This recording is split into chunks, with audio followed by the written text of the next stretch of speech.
Apakah Anda percaya bahwa seorang pemimpin tanpa pasukan modern mampu membuat Belanda, sang penjajah raksasa, kewalahan selama 30 tahun?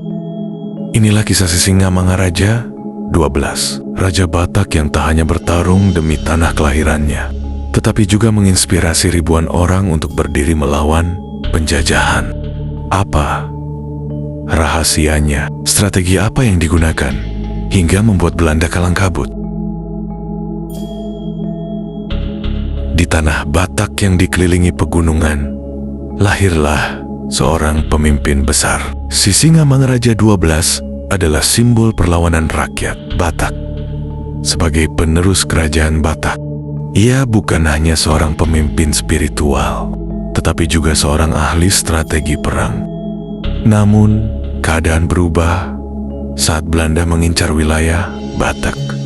Mereka ingin menguasai segalanya, tanah, sumber daya, hingga identitas rakyatnya.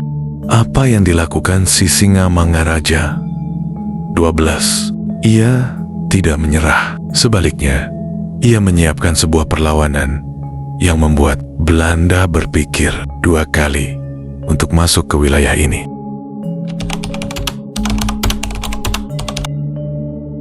Berbeda dengan perlawanan di Jawa yang sering dilakukan secara frontal, Sisingamangaraja 12 menggunakan taktik gerilya yang cerdik. Ia memanfaatkan alam tanah Batak, hutan lebat, pegunungan tinggi, dan sungai deras sebagai benteng alami.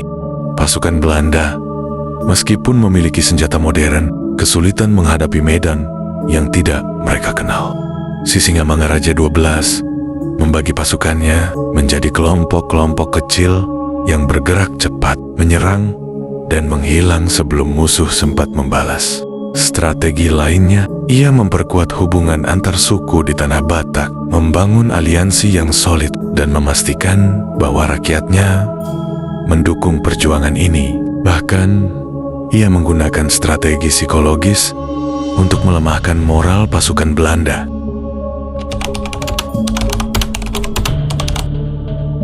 Bayangkan ini, Belanda mengirim pasukan demi pasukan ke tanah Batak, tetapi mereka selalu kalah dalam pertempuran. Setiap kali mereka mencoba menyerang, Sisingamangaraja 12 dan pasukannya sudah menyiapkan jebakan.